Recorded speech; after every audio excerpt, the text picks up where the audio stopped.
This is a Cincy fan talking with LP.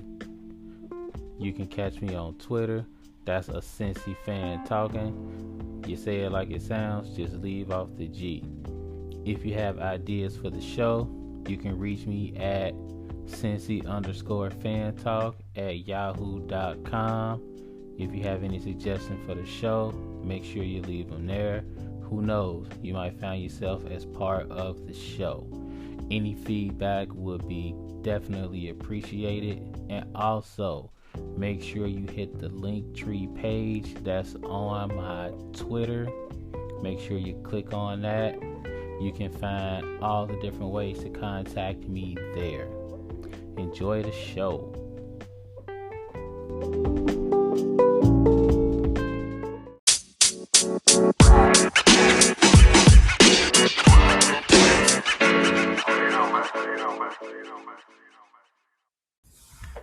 What's going on? What's going on? Welcome to another episode of a Cincy fan talking with LP. And of course, this is yours truly, LP. Welcome back to the pod, everybody. March Madness is in the air. It's weird to say that after skipping it last year. So it's been 700 plus days after March Madness. I'm finally starting to feel the March Madness spirit. Been telling y'all for a long time I haven't really been into college basketball this year, but I'm finally starting to get into it at the right possible time. So we're gonna go ahead and get into that. Make sure y'all check out the Linktree. You know how we do. Make sure you check out all the causes. Click on all of those. If you can't donate, make sure you at least share them out on your socials. Do what you can for yours truly. Definitely would appreciate that. We always dropping every Tuesday, so make sure you check us out. We usually dropping every Tuesday night with brand new episodes. So make sure you check out the Humble Pod. Do what you can to share it out to you and yours. We out here trying to do what we can and spread the word about what's going on here in Cincinnati and everywhere else, but trying to keep it homegrown. So, do what you can for you and yours. We're going to get into a few things on this lovely Tuesday, but we're going to talk about a little March Madness. Haven't been talking college hoops for the most part. So I went ahead and dropped my bracket on Twitter. Definitely check it out if you can. That's a Cincy fan talking. Leave off the G. You know how it go. Drop the bracket. Let me know what you think about it. I tell you what I think about it. It's definitely trash. And I'm gonna do a couple of things different from what I did not last year, but the year before, because COVID took care of everything last year as far as the bracket is concerned. Um, I'm dropping this exact same bracket everywhere. Whatever bracket I do, I'm dropping this exact same bracket everywhere. I'm not changing the teams. I'm not doing a upset bracket. I'm not doing a chalk bracket where I just pick all the winning teams. I'm not doing none of that. Like real talk. Like this is the bracket. I'm going for any bracket challenge that I do. I'm dropping this one. And I did no research. Like, I'm just going with what I know. So, whatever knowledge I got right now, that's what I use. I'm lying. Hold on. I read one article. I read the ESPN article, 64 things to know about the 64 teams to know, the 68 teams to know in the tournament. I read that. So, and I just read that because I got bored like during my planning period at school. So that was pretty much all I read. And like I've been telling y'all, this this whole year as far as college hoops, it's just been so like herky jerky. It's been so stop start, and especially with the fact that the Cincy hoop scene has been I wouldn't say bad. Like people have been down on Cincinnati hoops, and it's just been a transition period. We've been real spoiled when it comes to Cincinnati hoops here, and I say spoiled in a good way because we usually have some real good hoop squads here in Cincinnati. Usually UC is out here balling, Xavier's out here balling. Like the level of talent as far as collegiate hoops is always great. And this year it's just been a transition period. That's how you gotta see it. It's been a transition period. You got a new coach over at UC, Travis Steele over at Xavier. He's still kind of sort of trying to find his footing as far as getting his players and getting to play his style. And I always say it takes 3 years. It's gonna take you 3 years. You could say four, but I say three to get your style and to get them to play your game and to really get your players. I mean, you can coach anybody, but when you first get there, you don't really have your players. I mean, you got players, but you don't have the players that you recruited and they don't have your vision and they're not you didn't recruit the type of player that you wanted.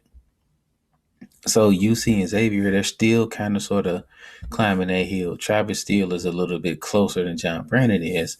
And I don't know what's going on at UC, to be quite honest. Like I don't know. Like what's up with all the what's up with all the transfer portal things? Like I think it's last count five people already transferred, and that's tough. You're trying to build a program, and you got people transferring, and I'm I'm pro transfer. I mean, you got these coaches saying, I want to leave. I'm leaving when I feel like it. I feel like the players can do that too. And a lot of people are down on the players, like, you can't just leave like that. I mean, why not? You're doing what's best for you as a player. The coaches, the grown-ups do that all of the time. Coaches will be like, look, this isn't the best fit for me, so I'm leaving. And they'll just kind of leave these players out in the wind. And these players went there because of the coach. These players went to this school because of the coach. And all of the grown-ups around are like, well, you should have went there because of the education. Give me a break on that. Like, miss me with that. Sure, they went there for the education, but they got recruited because of the coach. So the coach leaves, and now they're looking like, why am I still here? So yeah, maybe the coach is still there at UC, but maybe the players are like, I see a better opportunity somewhere else. Or maybe they're like, I like it here, but I feel like this isn't the place for me. And you got to respect that. I mean, as a UC fan, I'm kind of like, dang, that's messed up. Because I feel like this team really could have been great 3 years from now, 2 years from now, or maybe even next year. But now all the freshmen are leaving. So it's like, damn, that's messed up. But you got to respect what they're doing. It's like they feel like they can do better somewhere else. Or maybe they're just testing to see what happens and maybe they'll come back. You got to respect it. I mean, it's the way of the world right now. These players, they have a little bit more freedom and a little bit more opportunities that these other players back in the day didn't have. And I don't think people are used to that. I don't think people are used to the level of empowerment that young people have now. And as as an older generation, we got to get used to that. You got to get used to the fact that players they they have more ownership of their future now. They do. No longer do we live in a society where you can just tell these young kids that are playing athletically, you got to do this. You got to stay here for 4 years, and if you don't like it, tough. It's not like that anymore. It's just not. Things change. Landscape shift. It's It's inevitable. So the collegiate landscape has shifted. But what I'm liking about change is that we're gonna get March Madness first round on Friday and Saturday. I don't think people understand how big of a game change this is. Like now, I don't have to figure out a way to watch first round games at school. Like, like this is nice. I don't have to sneak in games on my phone.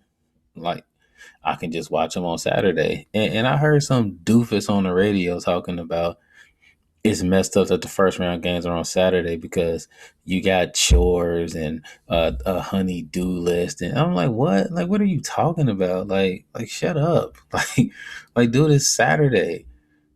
Turn the game on and chill out. Like, at at this point, I'm sure the wife understands that March Madness is on, and she's like, hey, this is the one time where well everybody's chilling out, and she's probably pulling up a chair and watching a little piece of this with you and wondering why you freaking out over some team that she's never heard of in her natural life. She's probably wondering that.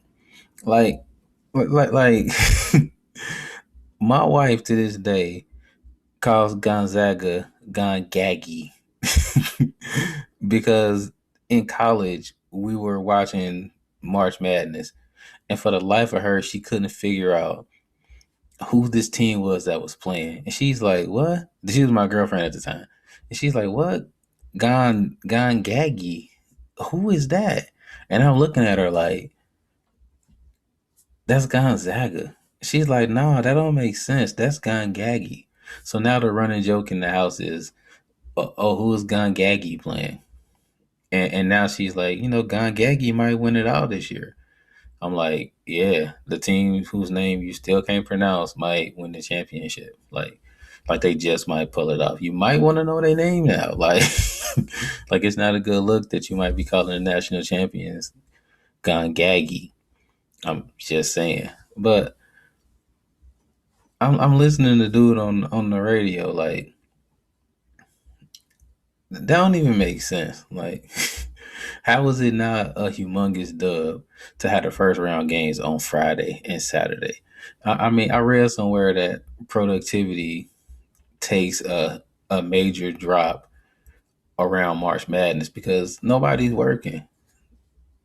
Like, there's an app on the NCAA website, like when you're watching the games, that you can click on and you can make it look like there's spreadsheets up while you're watching the game. It's that bad. Like so you're watching the game on the NCAA March Madness app, and I guess like your boss walking by or something, and you can click on a button and a fake spreadsheet will pop up.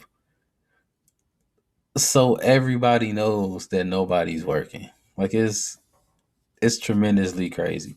I can't count how many times we'll finish our work in class and I'll be like, all right, it's time to watch one of these games real quick. And I'll just project the game on the screen while 65% of the class is like, oh, who playing? And 35% of the class couldn't care less and they looking like, can I get on my phone? And they're like, we finished all our work, so yeah, whatever. It's the one time of the day where nobody's doing anything. And my bracket about to get busted anyway, so those will be the days where I'm like, why am I really caring about this? Like, all my teams are gonna lose anyway. It's that season, so it's it's good that we finally here after all of this time for me not really caring about college hoops for the most part this season. After all of the COVID stoppages, after all of the nonsense that has happened throughout this entire year plus, it's good to have this back. It was really messed up that it got canceled. It needed to happen. It 100% should have got canceled last year. There was no possible way that they should have been playing. Some people might say that they shouldn't be playing this year. I mean, to those people, I would say you got some sort of a case, but also they've played the entire season this year. So at this point, there's no way that they're not playing this season. Like the the sheer amount of money that's on the table makes it so that they're playing this season. Like I don't think that there will be any games canceled. I put that as one of my Twitter questions. What do you think any of the games will be impacted? Um, I don't think any of the games will be impacted. There's too much money on the table. I mean, the NCAA is a business, and I don't see this business losing out on money. They put this in Indianapolis for a reason. I mean, they did. If you live anywhere around Indiana, you know how, what's the word, loose the COVID-19 applications are around athletics in Indiana. I wouldn't say that they're like the lightest in the nation, but you don't have to clear too many bars in order to play in the state of Indiana. They're gonna play. They're gonna get the games in. If somebody can't play, they'll just scratch that game and they'll just keep it pushing. So the games are gonna get played. And at some point, we're just gonna have to be like, look, these kids are gonna have to be as safe as possible, and it's gonna be up to the adults to make sure that they're safe as possible. If there are any outbreaks at all, it needs to stop. We can't we can't push this if it's not safe. I mean, we all want March Madness, like we all do. It's great. It's absolutely awesome to have this feeling of hoop back in March, but it's not worth safety if it's not. If we have outbreaks, get them off the court. Simple as that. But for right now, it's good to be back. It's good to fill out a bracket. Like I was filling out this bracket, and I was like, dang, like this bracket about to be trash, and I'm real happy to be filling out this trash bracket. Like it looks trash as I'm staring at it right now. The one team I feel good about, and I'm putting this like on record. So as I put it on record, I know it's gonna be bad. I feel really good about Houston. Been watching Houston all year. Watched them wipe the floor with the Bearcats. I feel really good about Houston. I feel like they got a team where they can play a fast game. They can play a grimy game where they kind of like bruise you up. Like they can play different games against different opponents. That's what I look for in a tournament team because when you're playing in a tournament, you need to be able to alter your game to fit your opponent because you're not gonna really be able to scout your opponent too much. You got to be able to fit against who you're playing. You got to be able to play against different styles. I feel like there are only a few teams that can do that. Most of the teams that are in the tournament, they really only play one way. I mean, you got a team like Gonzaga, they can beat you a lot of different ways, and I feel like Houston can too. There are only a few teams that can do that, and those are the teams that I put in the Final Four. So when I was putting the bracket together, that was really the one thing I was looking for. Are you a team that can play different ways? So all four teams I put in the Final Four are teams that I feel like can play different styles of basketball and still win. So that was kind of what I was going for when I was putting together a Final Four bracket. And then after that, I'm I'm looking for complete chaos. Like I'm looking for complete and total chaos. I'm expecting it. If it's not chaotic, I will be completely surprised because because COVID. I mean, it's completely wrecked the flow of the entire season. So I don't think anybody's going in with much rhythm, and I think that's going to show in the tournament, and that's what I'm expecting. I'm expecting to see that during tournament play. So that's kind of how I felt after bracket, and we'll see what happens. And I'm fully expecting to go down in flames, and I'll go down with with wings in one hand and the remote control in the other. And that's how we rolling. And catch me on Twitter and while it's going on, and feel free to clown me as it happens, because I'll be laughing right with you. Hey, it's a Cincy fan talking with LP. Uh, we'll be right back. Hi, hi. I'm Princess and I'm Queen. This is Daddy. You have to say, and this is a Cincy fan talking with LP. And this is a sensitive fan talking with LP Daddy. Nice job. Mm-hmm.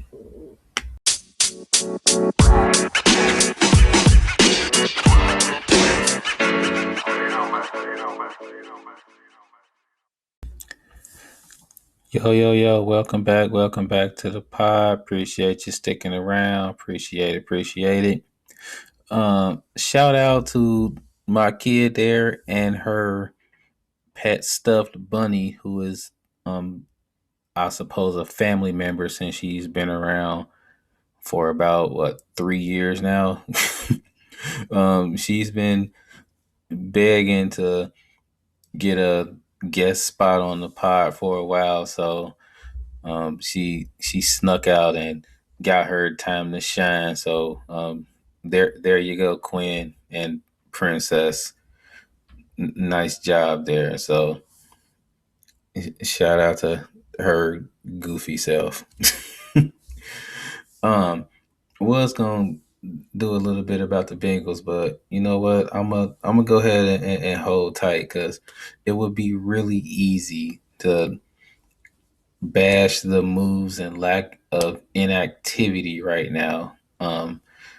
As far as them letting Carl Lawson go and replacing him, and basically not doing too much as far as getting O line help. It would be really easy to go like, you know what, it's we can see what's going on, but it's been so early with free agency.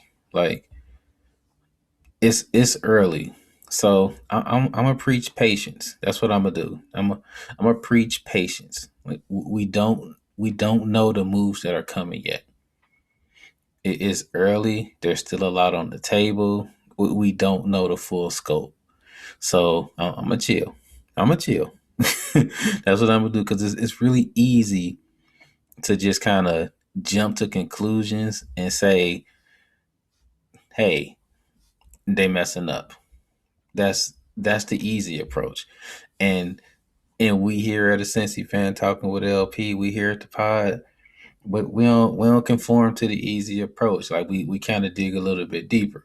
So we gonna wait, and we gonna kind of let everything unfold, because it's easy to do a hot take after a day and go like, hey, same old Mike Brown, same old Bengals. That's easy.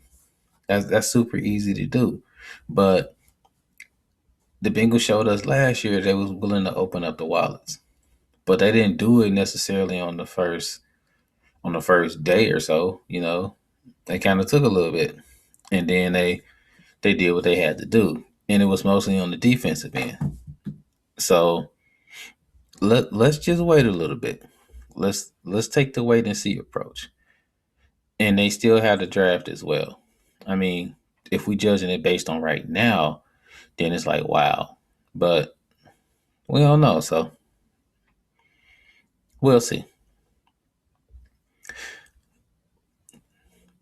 Snow falls tomorrow. Well, snow falls Wednesday. Depending on when you hear this, it might be tomorrow, it might be whatever. But at this point,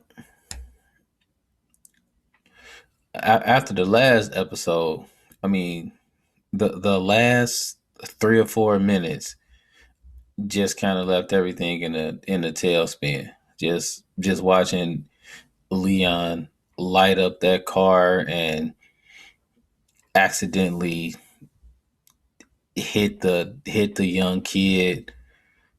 Um, Weirdly enough, it was a lot of people on Twitter saying that he should have just like shot everybody in the car.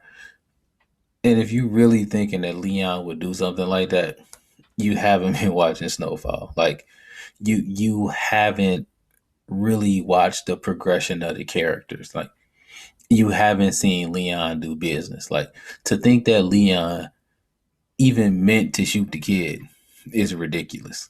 And then to think that he would continue the deed by shooting the mother of the kid is just insane. Like Leon's not gonna do that. Like that's not his style. That's not what he does. And then there are people on like Snowfall Twitter like, no, you gotta get rid of the witnesses. Leon's not doing that. That's not his style. He's not shooting women. He's not shooting kids. That was an accident in and of itself. Like he's not gonna do that. So what he did by showing complete remorse and getting in the car and leaving was in his character.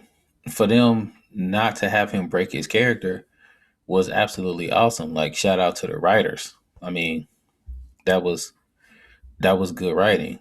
But now everything shifts back on Franklin. And Franklin has two choices. Either Franklin can continue on his path of sudden ruthlessness and he can just give Leon up. Or he can be the Franklin that he used to be and he can show loyalty. And the weird part is neither one of these options are right and neither one of these options are wrong. I mean, you'll hear a lot of people going like, "How you can't give up your boy? You can't do that." But how is there loyalty in the drug game? Like, does that make sense to you? Like, there's no loyalty in this. Like, Man Boy is feuding with his cousin. Like, the person that got shot in the car is was his niece. Like, the whole thing is crazy. Like, there's no loyalty in this. So to think that it's not a question for Franklin to give Leon up is insane. The drug game changed everything. The only loyalty is to the money. That's the only loyalty here. And it might sound messed up, but if you're thinking in terms of being truthful to the story, then it's absolutely correct. Like there's no loyalty here. Like there are no friends. Like people can get turned on in a second. But at the same time, we talking about Franklin here. And Franklin has a different code from the other people here. Like Franklin's built a little bit different. So we can see him changing, but he'll flip back at any point because Franklin is in the streets, but he's not a street person. He never was, which is why he had people like Leon around him, who is a street person. And in the back of Leon's mind, he understands this, and that's why he's so upset with Franklin because all the stuff that Franklin has done was kind of built off of people like Leon. I mean, it's a true fact. It was Franklin's smarts, but it was Leon's grunt that got them both to where they are. So, real big decisions going to be made. Probably not in this episode, but they're coming. And then you kind of sprinkle all of this in with the stuff that's going on with Teddy and Gustavo, which I think is like a very compelling storyline that kind of gets swept under the rug by a lot of people. I don't really think people understand how compelling that storyline is. But I think that's going to get pushed to the forefront at some point because those two storylines between Franklin and Teddy, they have to come forth at some point. Like they gotta collide. In order for this to be as true as it's supposed to be, they're gonna have to butt heads in a major way. I mean, I would think so. In order for this to be like true 80s storytelling. And I think it will be. Like it'll be compelling television. I was I was a little upset in the beginning. I'm looking like this about to be like kind of messed up. Especially those first two episodes. I came back on here like, man, this is what's up with Franklin? This is bad. But I feel like Franklin might end up redeeming himself in these next couple of episodes because whatever decision he makes, he can make it in a way where he can come out on top and he won't look bad doing it. It depends on how he makes the decision because he might have to give Leon up. It depends on how he does it. Or he might not have to give Leon up. It depends on how he does it. Like I said, there's no good choice here. there he's not gonna win either way. So we'll we'll just have to tune in and watch. So nice week coming up. You know, you got Snowfall coming up. You got March Madness on a Friday and a Saturday, and then somebody pointed out that March Madness extends to Monday, which means Monday's not going to be such a messed up Monday because usually Monday is Monday, but Monday coming up, there's actually hoop coming on, and I didn't even think of that like till he sent that message. So cool, a little bit to look forward to on a Monday. So that's not so bad. I mean, it's still Monday, but hey. So we're gonna go ahead and tip on out of here. Make sure you check out those socials. Um, do what you can out here. Definitely make sure you stay safe. No matter what they tell you, there is still a pandemic out here. So make sure you're still wearing your mask. Make sure you stay socially distanced. All right. That the pandemic is real, no matter what they say. So you do what you can to keep you and yours safe. And as always, life is good. Catch you next week. Peace out.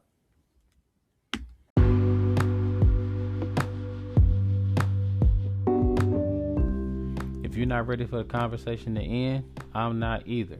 Make sure to catch me on Twitter. That's a Cincy fan talking. Leave off the G at the end of it, and we can keep the conversation going. Also, don't be afraid to hit that subscribe button so you can catch the next episodes.